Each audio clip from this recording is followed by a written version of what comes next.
Happy Monday, everyone here. Todd Houghton here from Houghton Physical Therapy. Excited to be here for episode number 50. Episode number 50 of Facebook Live. Todd's tip of the day. Well, since we have the basketball tournament coming up for March Madness, I figured I'd go with a March Madness theme today. So what I decided to pick was Todd's tip of the day, the top 5 basketball-specific exercises to help you have a successful season. In this episode, you will hear my top 5 ways to strengthen your body at the run for the playoffs. So again, my name is Todd Houghton here from Houghton Physical Therapy in Attleboro, Massachusetts. Excited to be here again for another episode. So what is the outcome of basketball?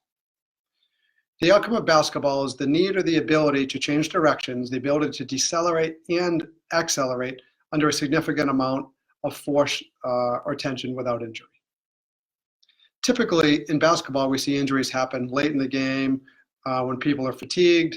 We see sprained ankles, sprained MCL, ACLs, hamstring sprains, low back pain. And in my eyes, the big issue that it all starts here with the core.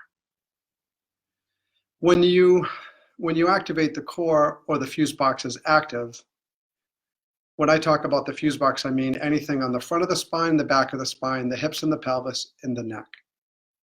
So when the fuse box is active, all the plugs are active, meaning shoulders, elbows, wrist, hips, knees, and ankles.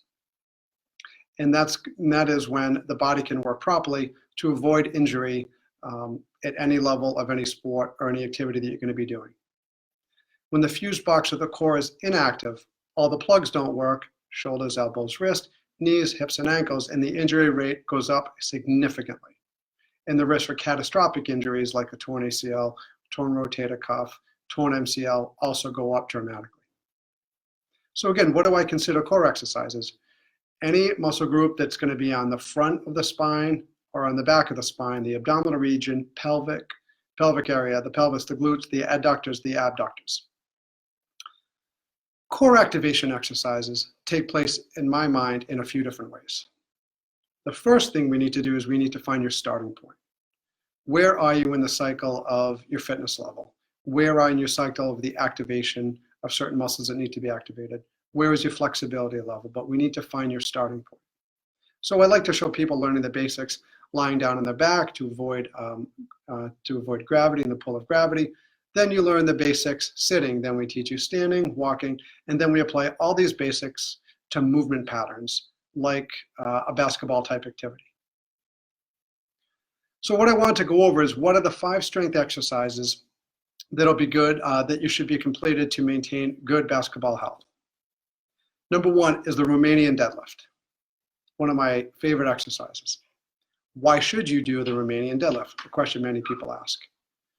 Jumping higher and being able to be more explosive comes from the ability to hinge at your hips rather than bending from your knees. Strengthens the hamstrings, the glutes, and the low back. The second exercise that I like to have people do is the Superman. Who doesn't love Superman? Why should you do it? So Superman, for anyone that doesn't know, is when you're lying on your stomach on the ground. You can put your hands behind your head. You can put your hands behind your back, depending on where your starting point is. And you lift up your upper body and your lower body, come up off the ground, activating your low back, your glutes, and your hamstrings, and all the paraspinal muscles, all the muscles along your spine. When performing the Superman, you activate the whole posterior chain, and again, the whole posterior portion behind the spine, which is going to turn on everything in your lower body. All the plugs that we talked about are your hips, your knees, and your ankles. We also can activate the scapular depressors as well as some of the neck muscles. So the third exercise in my top 5 is the Todd squat. What is that? Well, the big basis of the Todd squat is we want to activate and have all motion activate from the hip. We want to hinge the hips backwards.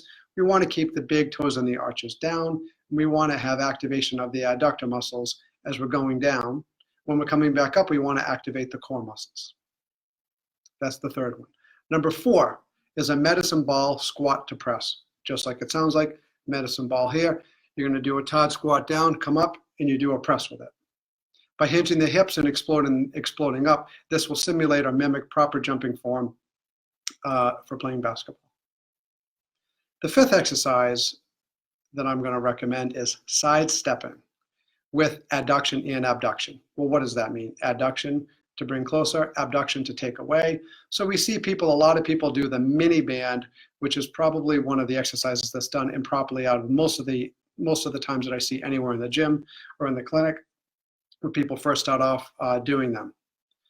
So we're going to talk about adduction first. Adduction, we can take a small ball, you're going to put it between your inner thighs or in between your knees, and you're going to squeeze the ball for adduction, bringing your knees together as you're doing a sidestepping motion, activating the core. Then we can put the TheraBand, and its studies have shown by putting the TheraBand around, some people put it around their knees, some people put it around their ankles, some people put it around their feet, and it's important to know why you're doing it. The research that I've seen shows that we want to put it actually around your feet. So if your feet were like this, you want to wrap it around your feet to get most of the activation of the muscles that we're really trying to gain strength on. So sidestepping for adduction and sidestepping for abduction. Kind of called the mini band walks. Mini band walk with the ball between the knees. Mini band walk with the TheraBand around your toes. So please let me know who's out there. Hopefully this was helpful again tonight for episode number 50. Please feel free to put up a heart emoji, thumbs up. Please tell me where you're from, or please feel free to tag someone that you think that this might be helpful for.